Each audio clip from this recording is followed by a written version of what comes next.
Magali nous a rejoint pour nous parler de ce carnaval. On est dans la période carnaval, ça on peut le dire maintenant, hein. Et en plus avec un temps très modéré, on va croiser les doigts parce que ça aussi c'est important. Magali pour nous parler du carnaval de Canet, c'est dans le 34 bien sûr, c'est ce week-end à partir de 16h30 si je ne me trompe pas. Présidente de la CAP, quelques mots peut-être sur la CAP, c'est quoi? C'est une association je suppose. Alors la CAP, c'est effectivement l'association des parents d'élèves des écoles de Canet, puisque nous avons école maternelle et primaire. Et notre but, c'est d'organiser tout un tas de manifestations. Donc là, c'est carnaval. On enchaîne avec le loto le lendemain. On a Halloween, on a la fête de fin d'année, tout ça. Et donc les fonds que nous récoltons servent après aux écoles, donc principalement pour les sorties scolaires, mais aussi l'achat de matériel. L'année dernière, on a pu fournir une vingtaine d'ordinateurs portables aux élèves aussi. Bon, on peut dire que ça, c'est des associations quand même qui fonctionnent plutôt pas mal. Heu, il faut qu'on soit là, on va dire. Mais Ah ouais?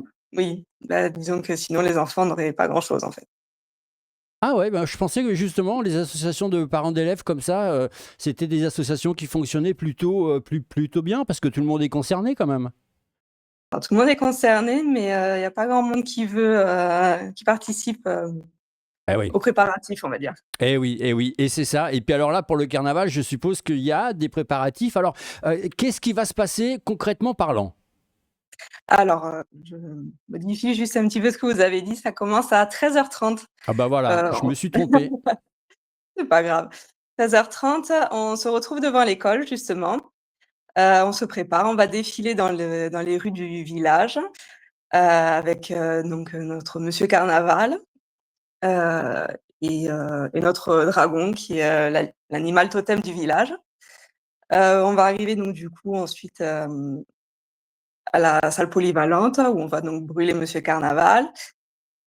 Suite à ça, après-midi, activités, diverses pour les enfants et Mhm. à partir de 16h30, comme vous disiez, il y aura, une boum organisée donc là par contre en collaboration avec le comité des fêtes.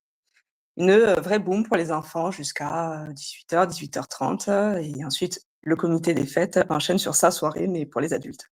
Il faudra quand même vérifier les informations, hein, parce que moi je l'ai tapé sur Internet et je suis tombé sur plusieurs sites, bien sûr, Mmh mh. avec bien sûr Monsieur Carnaval, le dragon, les animations. Alors il y a marqué, alors là encore, hein, je peux me tromper. Dans les animations, qu'est-ce qu'on va y trouver? Est-ce qu'on va y trouver de la Zumba, par exemple? Alors la Zumba, effectivement, c'est vrai que j'y ai pas pensé. C'est, Sandrine, la professeure de danse qui donne des cours de danse, aux enfants, dans le village. Donc c'est une autre association qui se joint à nous, pour le défilé et pour, passer l'après-midi. Donc elle va nous faire des démonstrations de Zumba et nous aurons aussi une, vraie batucada pour, nous accompagner, Ah ben continuer, voilà, mais ce voilà, défilé. voilà ce qu'il faut dire, voilà ce qui Voilà. motive les gens. S'il y a la batucada, c'est il y a tout pour réussir un carnaval, donc c'est quand même un Et bien vrai sûr. carnaval. Ça fait combien de temps que vous organisez ce carnaval-là? Combien d'années? Ça fait la troisième année qu'on Troisième organise, donc année, on alors essaye, là, de grossir au fur et à mesure. ouais, et alors avec le recul, il y a le public est au rendez-vous ou pas? Et les participants, je pense que c'est les enfants, mais les parents aussi peuvent venir déguisés, je suppose? Bien sûr, tout le monde vient déguisé, nous les premiers. Et effectivement, les gens sont contents, les enfants sont très contents, mais les parents surtout parce que, c'est vrai que ça leur rappelle leur enfance. C'était quelque chose qui se faisait quand ils étaient petits et qui a arrêté d'être fait dans le village, et le fait qu'on relance ça, en fait, tout le monde est content, en fait. Je suppose qu'il y aura aussi des ventes de confettis, des ventes de petits bonbons? C'est ça, les confettis, les bonbons. Après sur place, il y a le bar avec le goûter, les crêpes, les boissons, Donc ça veut dire que tout mes ce qu'il faut. infos ne sont pas, non tout à fait, nullissimes. Ça va. Mais attention, je précise que dans mes informations, c'est marqué à partir de 16h30, donc il y a eu quand même une petite erreur qu'il faut rectifier Mmh, parce que on ça va regarder commence ça. à 13h30. Et non, mais ça c'est important parce que quand on voit 16h30, on se dit: «Bah, je vais venir à 16h30 forcément». Mais C'est non, ça. En c'est fait, 16h30, c'est le début de la boum, mais le carnaval en lui-même commence, à 13h30. voilà, le début de la boum, il est, Mmh. à 16h30 c'est dans la salle polyvalente? Dans la salle polyvalente. Et c'est qui le DJ alors? Alors, de tête, je ne saurais pas vous Ah ben sortir moi le nom. je vais le dire, c'est DJ Tom Tom Ben. Parfait. Vous voyez comme Je vous quoi? avoue que ça, c'est le comité des fêtes qui a géré ça, je me rappelle plus le nom. Et Ça je doit être ça. disais, par rapport aux autres années, quand vous regardez ça un petit peu de loin, vous êtes satisfait qu'il y ait autant de gens, que ça plaise aux gens, même si, on l'a dit au début de cet échange, c'est dur d'organiser, c'est compliqué de trouver des motivations, la motivation auprès des gens pour aider à participer. Mais après, avec le recul, on se dit, bon, on a un peu galéré, mais quand même, ça fait plaisir à tout le monde. Ah oui, bien sûr, mais même sur place, quand on est dans le jus, on court partout et qu'on a les pa enfin, souvent, c'est les parents qui viennent nous voir, qui nous disent: «Mais c'est formidable!» Ça ouais, ça vaut, tous les efforts qu'on a pu donner, sont récompensés. Le parcours, je suppose qu'il est bien encadré, hein. On sait que maintenant, on essaye de faire relativement attention. Il y a des chars. Les chars, c'est les mêmes que l'année dernière, ou alors les chars, ils vont changer? Alors on a, en guise de char, on a, la mairie qui nous prête gentiment un camion, donc pour Ah ben transporter voilà. notre petit carnaval, voilà. Mais un camion marqué le nom de la mairie dessus, ou un camion qui fait un peu Alors oui, c'est un carnaval? camion de la mairie qui, du coup, est décoré et cette année, on a en plus une autre, voiture pareil, qui sera décorée avec, notre dragon.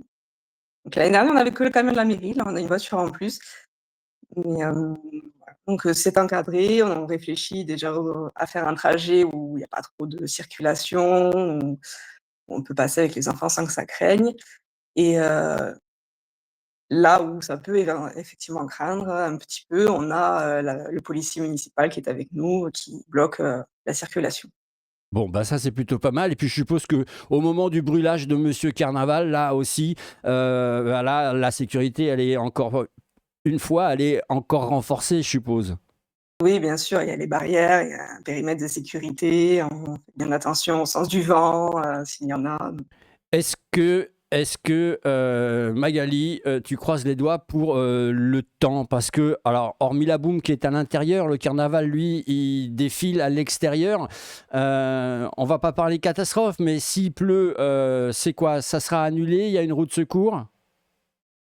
Alors, c'est vrai que du coup, pour le défilé, en soi, beh, s'il pleut trop, on va pas le faire. Le reste, des animations, enfin tout ce qui est prévu, on peut le faire en intérieur dans la salle, ça a été prévu. Donc, on réfléchit, effectivement, on croise les doigts pour qu'il pleuve pas ou même, juste gris quoi, que c'est pas grave. Mais, si, vraiment on ne peut pas faire brûler Monsieur Carnaval, on réfléchit à quand, on pourrait le faire. Peut-être, parce qu'on a les la chasse aux œufs de Pâques, qui est pas très loin, donc peut-être, ce serait reporté à ce moment-là, mais, on sait pas Bon, trop. On croise les doigts en fait pour qu'il fasse beau. on n'y pense pas, on n'y pense pas. On Donc oublie voilà. cette question. Il va faire beau et ça va nous faire du bien un petit peu dans nos petits cœurs. Si les gens veulent venir à Canet, Canet, ça se trouve où exactement? Alors Cannes, c'est, juste à côté de Clermont-Lérault. Ouais, bah voilà, bah, je Plus pense que largement entre Béziers et Montpellier. ouais, ouais, non, mais je pense que déjà ça va. Les gens ils tapent clairement l'héros parce que c'est le moment où il y a des gens qui sont spécialisés, qui font le tour des carnavals comme ça, des villages. Donc c'est ça qui est super sympa. Je suppose que on va rappeler le lieu de rendez-vous. C'est important. L'heure, c'est 13h30. On a bien 13h30 noté. Et le lieu, sur le parking de l'école. sur le parking de l'école. Donc là, Voilà. normalement, on peut pas se tromper. On peut pas se tromper, on suit les panneaux groupe scolaire et on y arrive de suite et on nous verra de toute façon. On Bon, est et ben voyants. voilà, le rendez-vous, il est donné. C'était Magali pour le carnaval de Canet avec sa fête et ses diverses animations. Le défilé dans les rues du village, je vous le rappelle qu'il commencera à 13h30. Et puis à partir de 16h30, là, c'est dans la salle polyvalente avec la boum pour les plus petits, mais pas que. Il y a aussi les grands et les moyens. Et je précise que le déguisement, il est obligatoire. C'est ça? Bien sûr, bien sûr. Et ben voilà, on a tout dit. Merci beaucoup, Magali. Merci à vous.